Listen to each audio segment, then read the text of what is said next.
Your nan made entire dinners that fed a family of 6 from a single battered pan on a 2-ring hob. Not because she was lazy, because she was brilliant.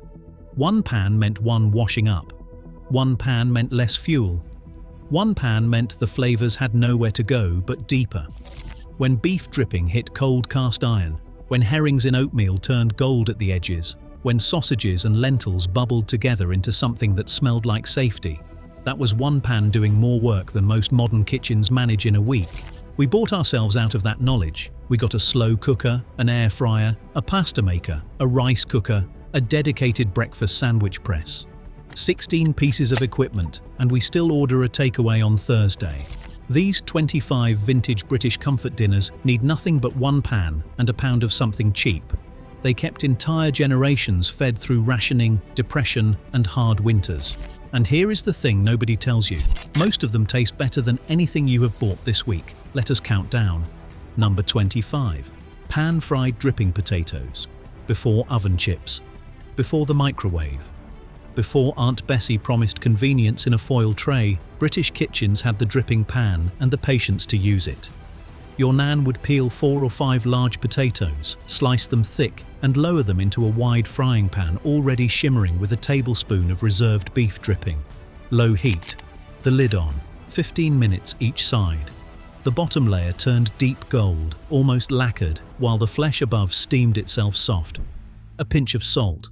Maybe dried rosemary if the garden was generous. That was it.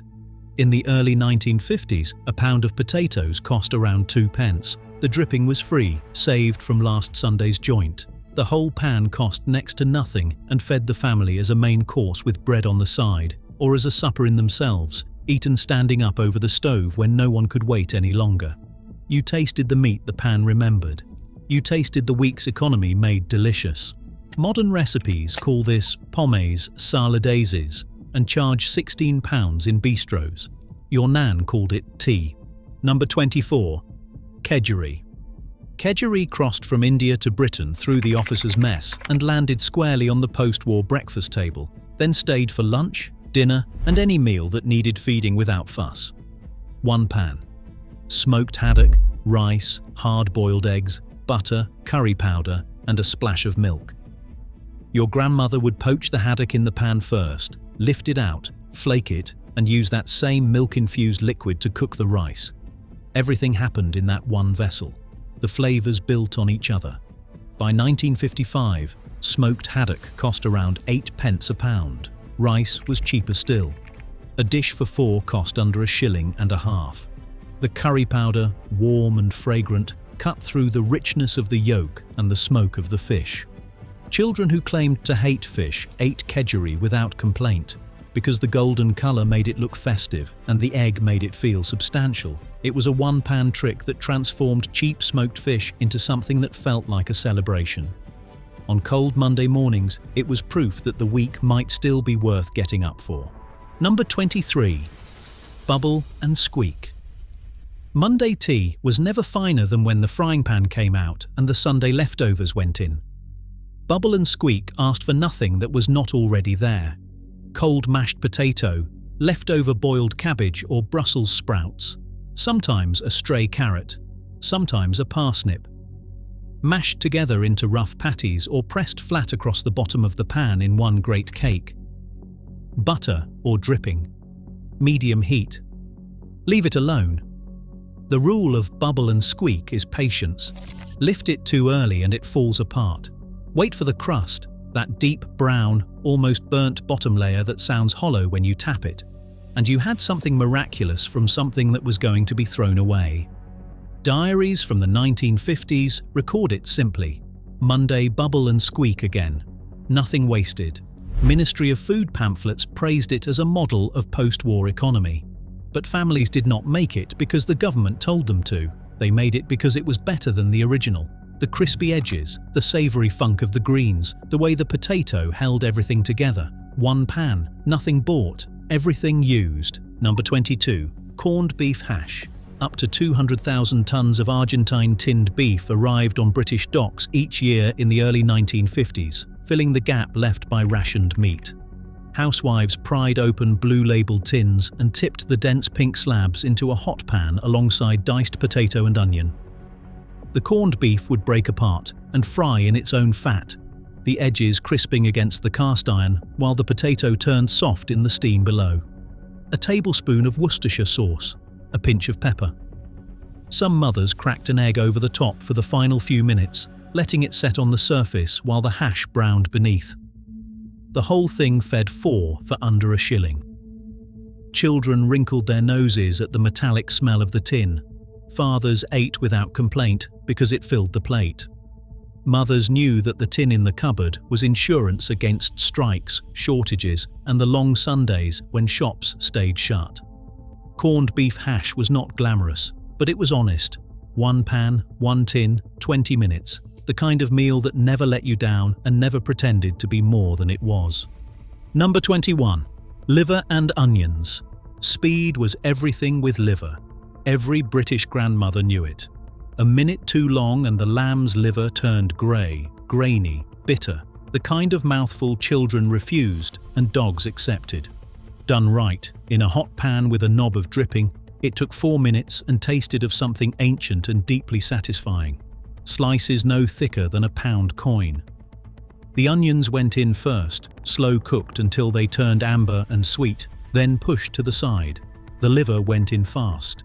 2 minutes one side, 90 seconds the other, back together with a splash of water or weak stock to lift the pan juices into a thin, rich gravy. By the mid-1950s, lamb's liver cost a fraction of steak. The affordable answer to the family's hunger for meat, rich in iron and vitamins, at a time when such things mattered deeply. School nurses checked children's colour and told mothers to serve liver weekly.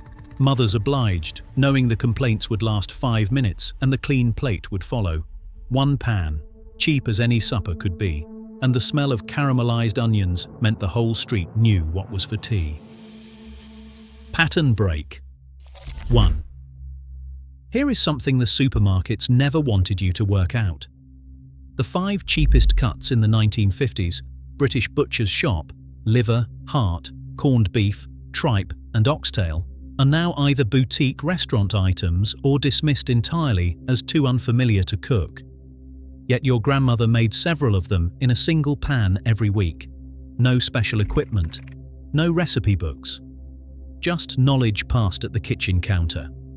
In 1958, a quarter pound of lamb's liver cost around 3 pence. Today, a small tray of the same liver costs more than chicken breast. We were taught to forget these cuts. Not because they became expensive, because we were told they were inferior. Food companies needed us buying value-added products with better margins. Your grandmother knew the truth. The cheap cut, cooked slowly in 1 pan, fed the family better than anything wrapped in a branded box. Keep that in mind for what comes next. Number 20. Herrings in oatmeal. Scotland kept this one alive longer than England did.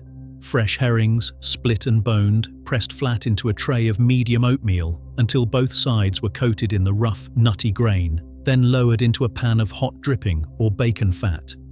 The oatmeal crisped into a shell. The herring stayed moist inside, its rich, oily flesh the cheapest fresh protein the North Sea offered.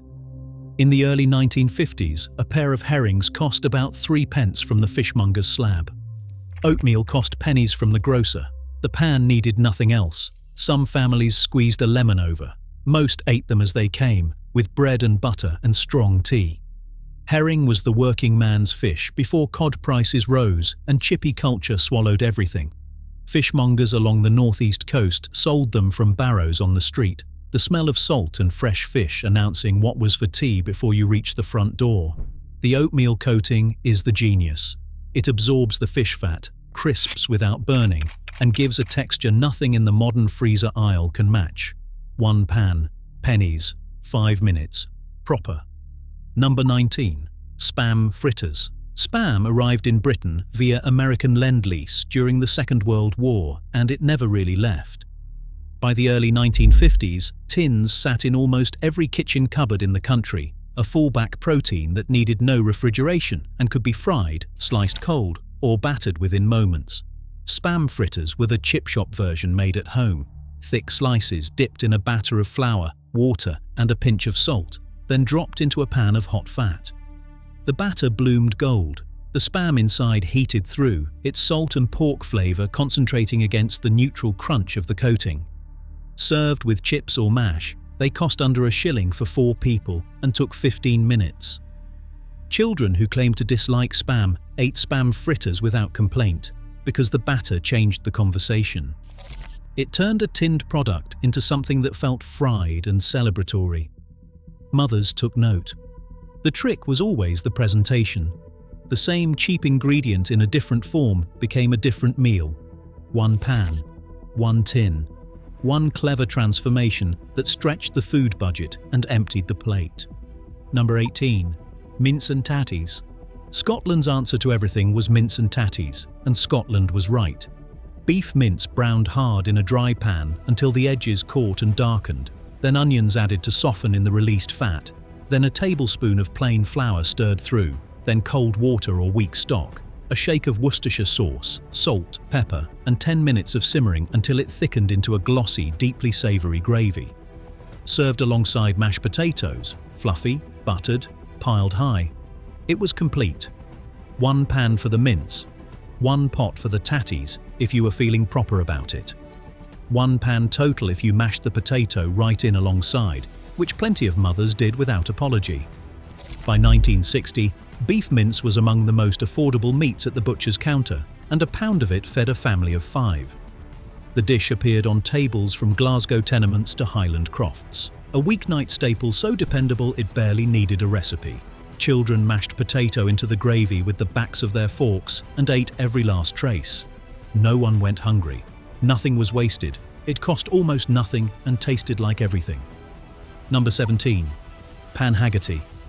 Northumberland kept Panhagerty to itself for a long time, a dish so specific to the northeast that it rarely appeared in national recipe books and never made it to supermarket ready-meal shelves, which is precisely why it survived in home kitchens when other regional dishes did not.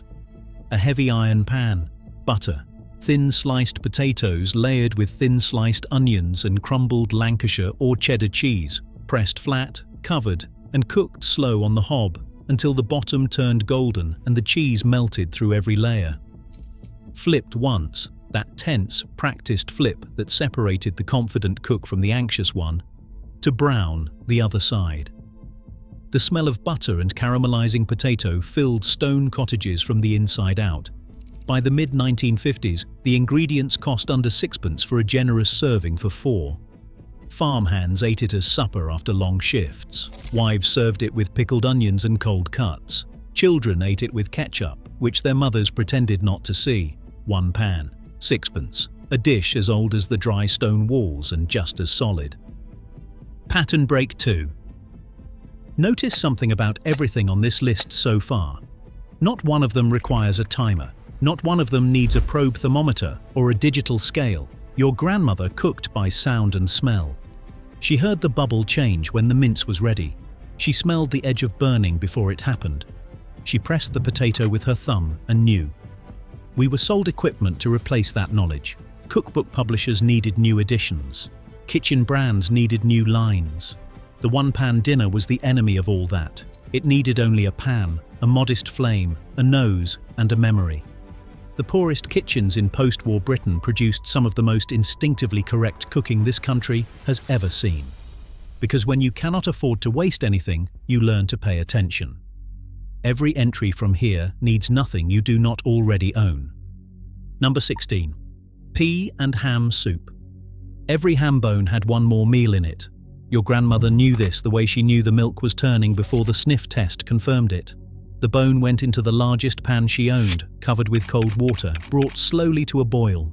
Dried split peas, half a pound, soaked overnight or rinsed and added straight in a hurry, followed with an onion, a carrot, and a bay leaf. Long, low simmering. An hour, sometimes 2. The liquid thickened and turned golden green, absorbing the smokiness of the bone until it tasted of nothing so much as warmth itself. The meat pulled away and went back in, shredded. Pepper at the end, served with thick bread. In Durham pit villages, this soup was reportedly so thick a spoon stood upright in it. Ham bones were practically given away at the butcher's counter in the 1950s, the presumed waste of the week's joint. Your grandmother turned presumed waste into the best meal of the week. 1 pan, a bone, 6pence of dried peas, a soup so good the children asked for it by name. Number 15. Scouse. Liverpool claimed Scouse so completely that it named the accent. A stew of cheap lamb or beef neck, potatoes, onions and carrots, cooked long and slow in one heavy pot until the meat fell from the bone and the potatoes dissolved into the broth, thickening it into something more substantial than soup but too soft to call a proper stew. Blind Scouse had no meat at all on the weeks when money ran out, just the vegetables and whatever flavour the pot remembered from last time. Red Scouse used beef, white Scouse used lamb. Dock workers ate it in the morning, families ate it at night. The pot sat on the back of the range and never entirely emptied. In the 1950s, a neck of lamb cost perhaps 2 shillings. Potatoes were cheap. Carrots cheaper. A pot of Scouse fed a large family for under 3 shillings and lasted 2 days with careful management. The smell of it drifting through Liverpool terraces was as much a part of the city as the docks themselves. 1 pan, long and slow. The city in a bowl. Number 14. Stoveies. Scotland had mince and tatties for the weeknight. For the day after Sunday's roast, Scotland had Stoveies. Leftover roast dripping went into the pan. Diced onion softened in it until translucent. Then sliced potatoes went in with a splash of water and the lid on. Anything else available went in too. Leftover roast meat, crumbled, or a spoonful of corned beef if the meat was gone. Salt, pepper, cooked covered and low until the potatoes were tender and the bottom layer had caught and crisped against the dripping. Stoveies asked for nothing. Stoveies used everything. In the days before widespread refrigeration, the post-roast meal needed to happen on Monday. The ingredients could not wait, so the pot went on and the family ate well on what might otherwise have dried out or spoiled. Families across the Highlands and Central Belt ate Stoveies every Monday without question. It was simply what happened after Sunday. 1 pan, no fresh shopping required, and a meal that tasted better than the roast that preceded it because the flavours had somewhere to go. Number 13. Lancashire hot pot. Northern mill towns ate Lancashire hot pot with the quiet pride of people who know they have got something the rest of the country cannot quite replicate. A wide, heavy casserole, the pan that starts on the hob and goes straight into the oven, filled with scrag end of mutton, potato, onion and very little else. No stock cube, no herbs beyond a bay leaf. The lid went on, the oven went low, and 3 hours later the kitchen smelled like Sunday, regardless of the day of the week. The potatoes on top, arranged in overlapping circles, browned and crisped with the lid removed for the final 30 minutes, forming a crust that the table fought over before the dish reached the centre. Housewives in Lancashire bought scrag end for around 1 shilling and 8pence a pound in 1952. The potatoes cost next to nothing. The whole dish fed a family of 6 and improved with reheating the next day. Every mother had her version. Every version was definitively the best. 1 pan from hob to oven to table. The North entire in one dish. Pattern break 3. Let us talk about what 1 pan cooking actually does to flavour, because this is the part that recipe developers charging £30 for a cookbook will not tell you plainly. When everything cooks in the same vessel, nothing is lost. The dripping from the onions glazes the bottom. The liquid released from the meat steams the vegetables above. The steam condenses on the lid and falls back as self-basting. The dark bits stuck to the bottom dissolve with a splash of water and become the most flavourful part of the whole meal. French chefs call this braising and charge accordingly. Your grandmother called it leaving it alone and watching the telly.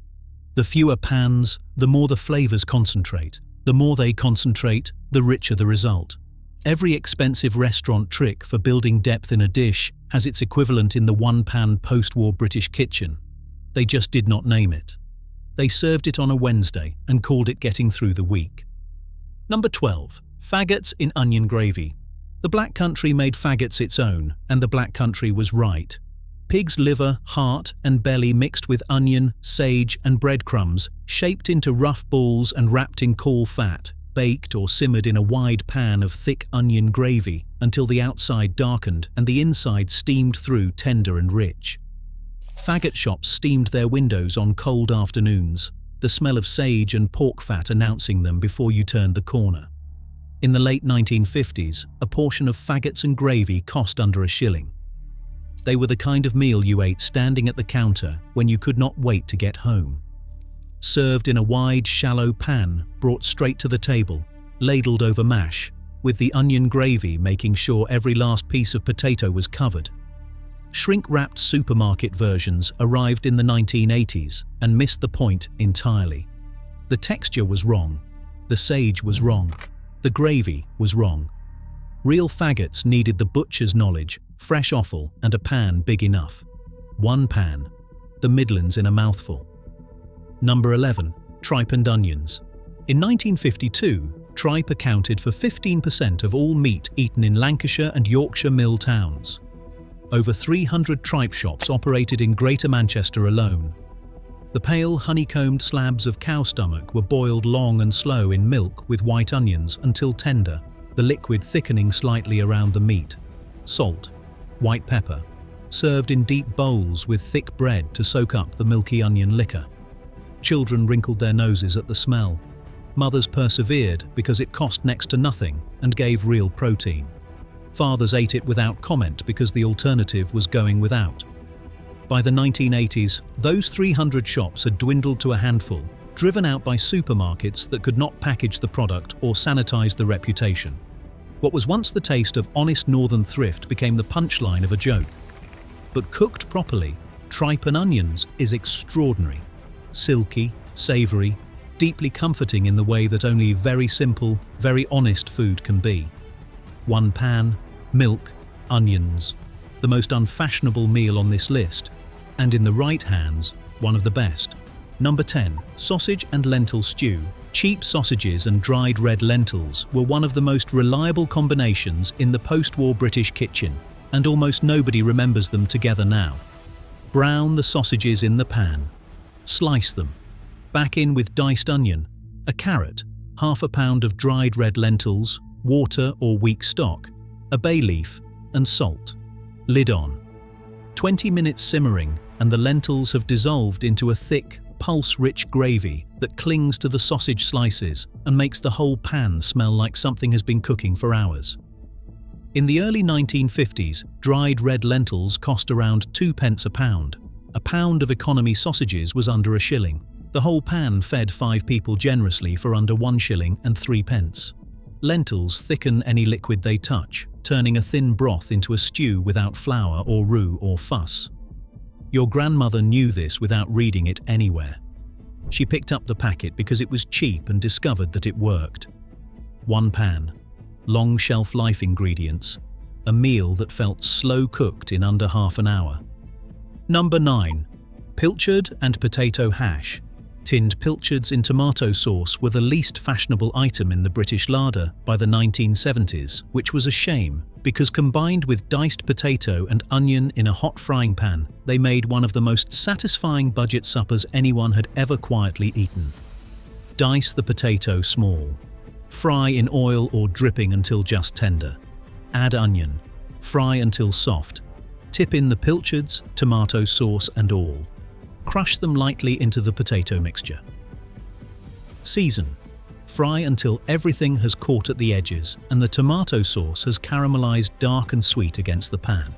This cost under 6p in the mid-1950s and could be made in under 20 minutes from ingredients that lived permanently in the cupboard. Pilchards were considered the poor cousin of sardines, the working-class tin when tuna was still a novelty. But the tomato sauce clung to the potato and deepened into something almost smoky. Children ate it with white bread on the side and ketchup on top. It was one of those meals that people ate without fuss and remembered with unusual warmth for the rest of their lives. One pan, practically free. Pattern break 4. Here is something worth considering before the final 7. Every dish in this countdown has something in common beyond the single pan. They were all faster to clean up than to eat. Not one of them required a sauce made separately, a garnish prepared on a different surface, or a component that needed its own vessel. The whole meal, from raw to table, touched one thing. That was not a compromise. That was a philosophy. A two-ring hob in a terrace kitchen, shared between family and lodger and whoever dropped by at tea time, could not run 6 pans simultaneously. So the cook learned to build flavor in layers within one vessel, to use the residual heat for each new ingredient, to trust the process. The result was meals that tasted as if they had taken far more effort than they did, which may be the greatest trick British home cooking ever pulled. Number 8. Welsh cawl. Wales kept cawl burning on its hearths long after English kitchens had abandoned the slow broth. A single heavy pot, filled with bacon or lamb, leeks, potatoes, swede and carrots, simmered for hours until the broth ran golden and the meat fell away from the bone at the touch of a ladle. It was not a precise dish. Every family in every valley had its version, its secret vegetable order, its preferred cut of lamb. In some houses, the broth was served first as soup and the meat came separately. In others, everything arrived together. The leek was non-negotiable. The leek was Wales itself, its sweetness softening into the broth and changing the entire character of the pot.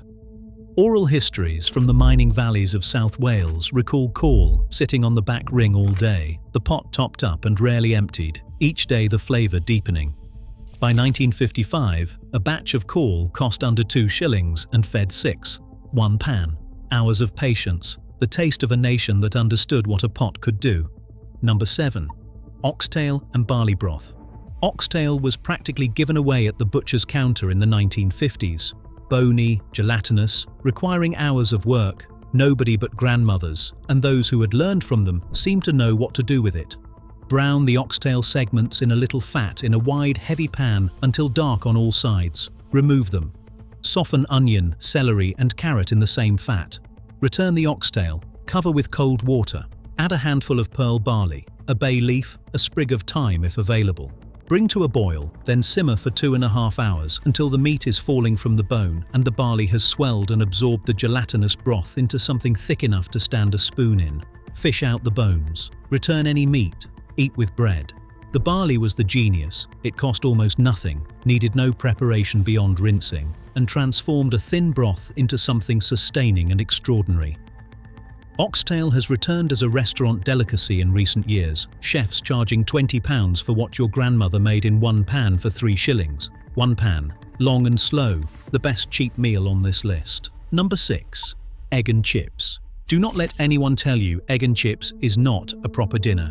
It fed this country through some of its most difficult years, and it did it with dignity.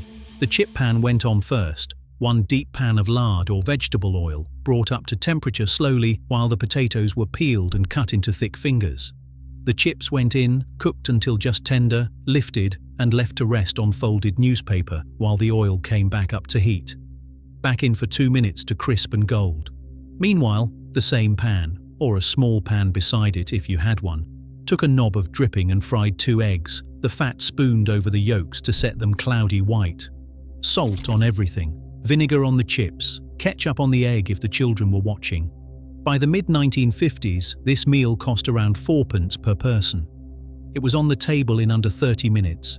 It was complete, hot, deeply satisfying, and met with no complaints from anyone old enough to hold a fork. 1 pan. 4p. Every argument against it is wrong. Number 5. Kippers with mustard butter. Kippers arrived at the breakfast table, but nobody said they had to stay there.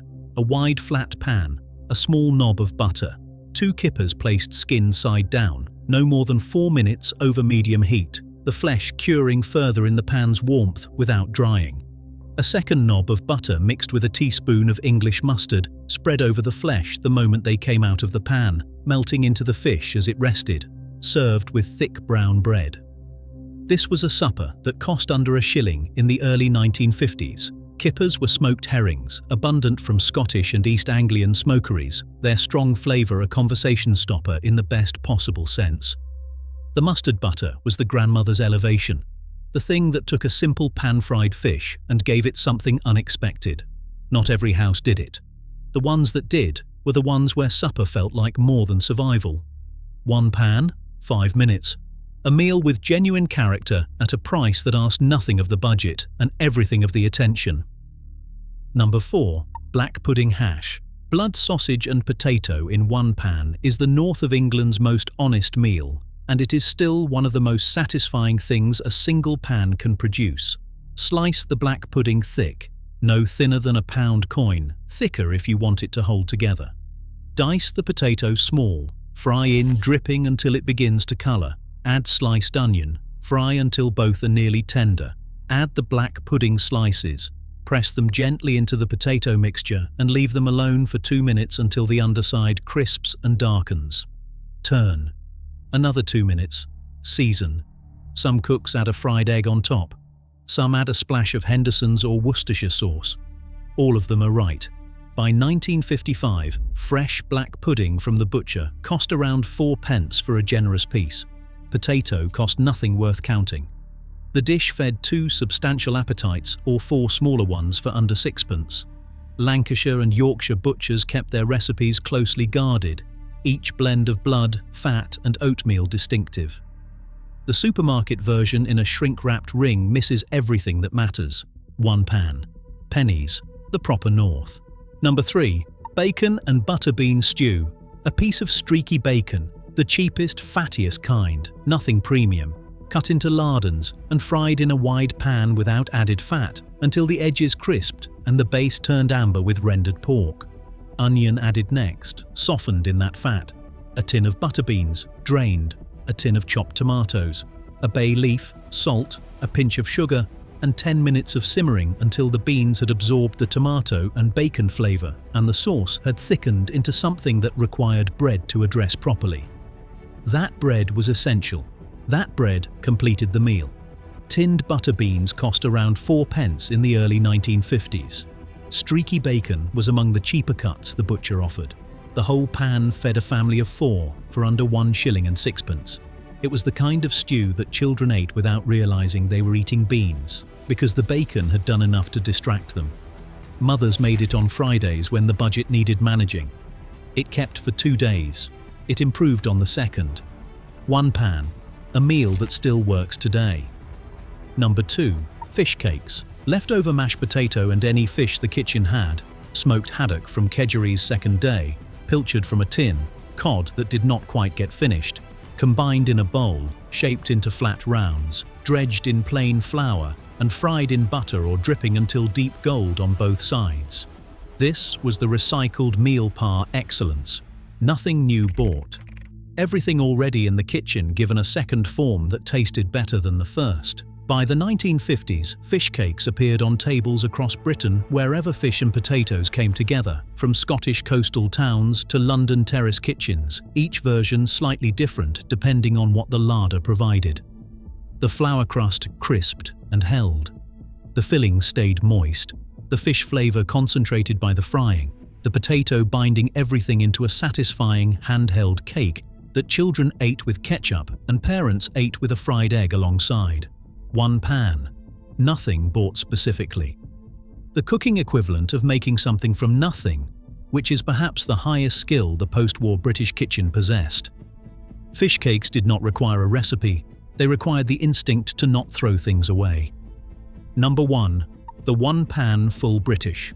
Everything else on this list pointed here. The full British as supper, because that is what it became in households where the main meal happened at 5:30 and the frying pan was the most honest piece of equipment in the kitchen. One wide, heavy pan. Bacon first, the streaky kind, cooked until the fat ran clear and the edges turned crisp, removed to the side but left in the residual heat. The sausages next, rolled regularly to brown evenly, pushed aside when done.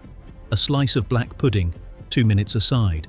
A halved tomato cut side down into the fat, 3 minutes until it softened and caramelized. Mushrooms added to any remaining space, frying in the accumulated fat of everything that came before them.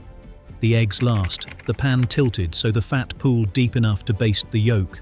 Everything happening in sequence, each ingredient benefiting from the flavor left by the last. On a Saturday in the late 1950s, this meal for 4 cost around 2 shillings. It required nothing beyond the pan, the heat, and the knowledge of what went in first. Every family did it slightly differently. Every family was correct. It was supper and breakfast and comfort and tradition and economy all at once. One pan, everything. Pick one from this list and make it this week. Not because it is nostalgic, because it works. Because it costs almost nothing. Because the pan you already own is the only equipment you need. Tell us in the comments which one you are making first, and whether anyone else's nan did the pilchard hash without telling anyone what was in it.